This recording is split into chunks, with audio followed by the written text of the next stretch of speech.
आदर्श के निवेशक साथियों, ऐसे मित्तल का एक बार फिर से नमस्कार और प्रणाम। साथियों, आदर्श की जो लड़ाई हम लोग लड़ रहे हैं उसमें हर व्यक्ति अपने अपने तरीके से प्रयास कर रहा है, प्रयासरत है। और दो संगठन भी इसमें काम कर रहे हैं, एक गुजरात में है, एक राजस्थान में है। तो सबसे पहले तो मैं ये मंगल कामना करूंगा कि उन सभी के प्रयास एक न एक दिन सफल हों और हमें इस पीड़ा से निजात मिले। कुछ दिन पहले गुजरात के जो हमारे संगठन के प्रतिनिधि हैं, उन्होंने एक वीडियो डालकर ये रिक्वेस्ट की थी कि हम सभी निवेशक जो लड़ाई वो लड़ रहे हैं उसमें आगे किस तरह की रणनीति हमको रखनी चाहिए, उस बारे में अपने सुझाव दें। तो एक निवेशक के तौर पे मैं अपने सुझाव आज गुजरात के संगठन और जो राजस्थान में भी संगठन हैं उनको, प्लस जो लोग इंडिविजुअल लेवल पे कार्य कर रहे हैं उनसे भी ये निवेदन करूंगा और अपने सुझाव मैं देना चाहता हूँ।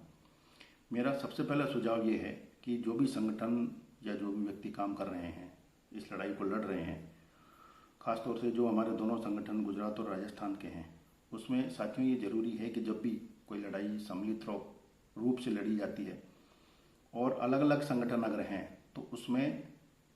संगठन में दोनों में आपस में सामंजस्य होना चाहिए, यूनिटी होनी चाहिए, विचारों की एकरूपता होनी चाहिए।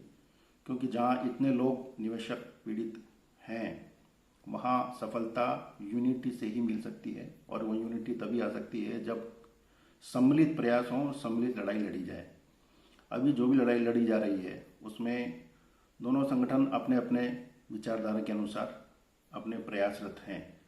लेकिन उस प्रयास में हो ये रहा है कि एक आम निवेशक कंफ्यूज है कि हम किधर जाएं, इधर जाएं कि उधर जाएं। एक व्यक्ति पूर्व में जाता है, एक व्यक्ति पश्चिम में जाता है। एक की विचारधारा कुछ है, दूसरे की विचारधारा कुछ है, और जो केस फाइल करके हमको रिलीफ लेने की रणनीति है वो भी अलग अलग है। तो मेरा सबसे पहले ये सुझाव है कि दोनों संगठन और उनके प्रतिनिधि एक मंच पर बैठ करके ये डिसाइड करें। उनकी हो सकता है विचारधारा अलग अलग हो,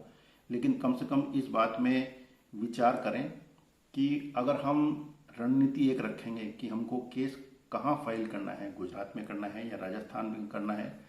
या अलग अलग जो हमने कर रखे हैं उसमें आगे क्या करना है, हमको किस ऑर्डर को चैलेंज करना है, क्या रिलीफ मांगनी है, किससे मांगनी है और कैसे मांगनी है, क्या हमको पीआईएल फाइल करनी है या इंडिविजुअल लेवल पे जाना है, इस बारे में विचार करें। और अगर हमारे विचार आपस में नहीं मिलते हैं तो किसी सीनियर लॉयर से हम कंसल्ट कर सकते हैं कि सर हमारी ये समस्या है, आप हमको सुझाव दीजिए कि इसमें सही रणनीति क्या होगी और हमें किस तरह से कहाँ कैसे जाना चाहिए, ये हमको आप बताइए। हो सकता है वो ये सुझाव दें कि आप दोनों हाईकोर्ट में फाइल जो कर रखी है उसके अलावा दूसरे तरह के रिट पिटीशन फाइल कीजिए, या जैसा कि मैंने कई जो सीनियर लॉयर्स हैं हाई कोर्ट के और सुप्रीम कोर्ट के भी, उनसे भी मैंने चर्चा की है व्यक्तिगत तौर पर। उन्होंने ये कहा है कि साहब देखिए, हाई कोर्ट में जो केसेस फाइल किए हुए हैं वो अपनी जगह हैं, लेकिन अल्टीमेटली जितने केसेस फाइल होंगे वो किसी भी हाई कोर्ट में हो, चाहे राजस्थान में हो चाहे गुजरात में हो, अल्टीमेटली यार ये सारे के सारे केस ट्रांसफ़र होने के बाद या इनमें जो भी अपील फाइल होगी, अपील फाइल होने के बाद ये सुप्रीम कोर्ट में आएंगे। और सुप्रीम कोर्ट ही, चूंकि ये पूरे देश के 21 लाख लोगों से जुड़ा हुआ मामला है, एक बड़े घोटाले का मामला है जो आरोप लगाए गए हैं, इसलिए सुप्रीम कोर्ट ही फाइनली इसको तय करेगा। और जब सुप्रीम कोर्ट तय करेगा तो एक ये रणनीति भी हो सकती है कि अभी आज के लेवल पर हम ये प्रयास करें, ये सुझाव लें, ये सलाह लें किसी लॉयर से, किसी सीनियर लॉयर से, चाहे वो दिल्ली का हो चाहे राजस्थान का हो,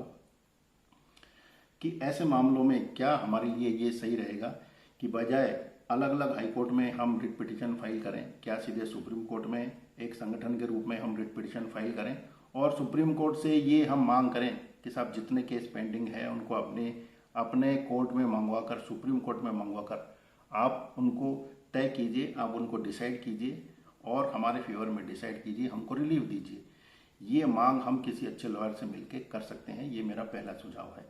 दूसरा सुझाव साथियों ये है कि कुछ हमारे इंडिविजुअल लेवल पे हमारे साथी हैं जो कोर्ट में जो केस हमने फाइल कर रखे हैं वो तो कर ही रखे हैं, लेकिन उसके अलावा मीडिया कर्मियों से मिलना है या उनको मेल करना है या उनको फ़ोन करना है, या जो हमारे लीडर्स हैं उनसे बातचीत करनी है, उनके ऑफिस में कंटिन्यूस फ़ोन करते हैं, बात करते हैं। ऐसे ही एक हमारे साथी ने जो गुजरात से जुड़े हुए हैं, उन्होंने अर्नब गोस्वामी का जो चैनल चलता है रिपब्लिक भारत, उस पर फ़ोन करके बात की और ये कोशिश की कि अर्नब गोस्वामी से बात हो, लेकिन उनसे बात हो नहीं पाई। और उन्होंने ये सुझाव दिया कि साहब मुझे कहा गया कि आप पहले 100, 200, 500 कम से कम ईमेल भेजिए हमको, और उन ईमेल्स को पढ़ने के बाद अगर हमारे जो ऑनर है उनको लगेगा कि ये मैटर उठाने लायक है तो हम इसको ज़रूर उठाएंगे।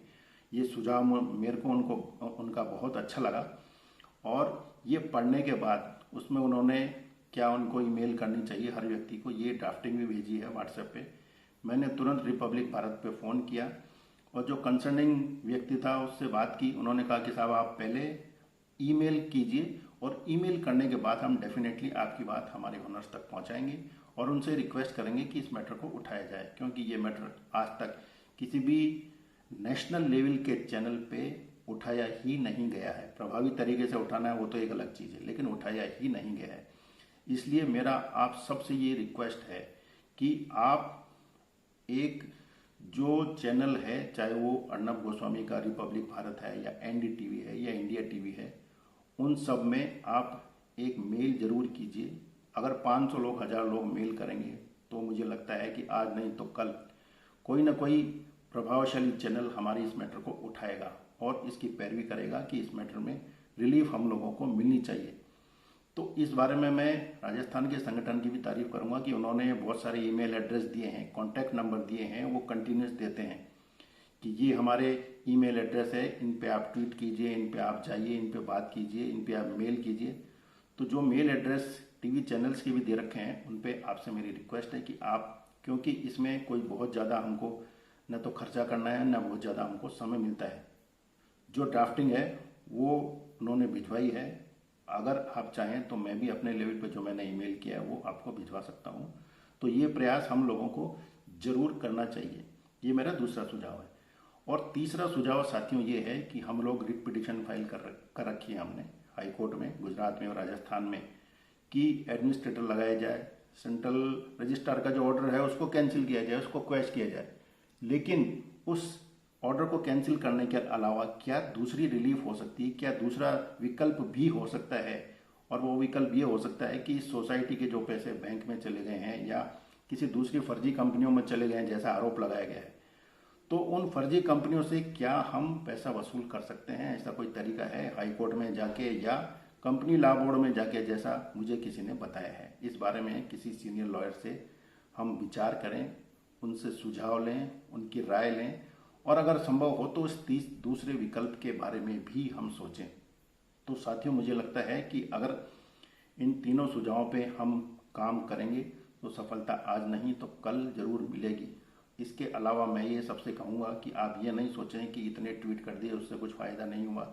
इतने ईमेल कर दिए उससे कुछ फ़ायदा नहीं हुआ। तो साथियों ये जो स्थिति है, आप अगर हाई कोर्ट में भी केस फाइल करेंगे तो 2 साल बाद भी आप यही कहेंगे कि साहब 2 साल से केस चल रहा है लेकिन कुछ फ़ायदा नहीं हुआ। तो ये लड़ाई कोई इतनी आसान नहीं है, लंबी लड़ाई है, धैर्य भी रखना पड़ेगा, कंटिन्यूस एफर्ट्स भी करने पड़ेंगे। कब किसका प्रयास किसको समझ में आ जाए, किसको असर कर जाए और किसको चुभ जाए और हमको कब कहाँ से रिलीफ मिले, ये हमको अभी पता नहीं है। लेकिन प्रयासरत रहना बहुत ज़रूरी है। कोर्ट में और आउट ऑफ कोर्ट दोनों तरीके से हमको प्रयासरत रहना जरूरी है। अंत में मैं यही कामना करूंगा कि आप जो भी लोग प्रयास कर रहे हैं, आपके प्रयास सफल हों, इंडिविजुअल लेवल पे या संगठन के लेवल पे, और हमको इसमें जल्द से जल्द सफलता मिले। इसी मंगल कामना के साथ धन्यवाद साथियों।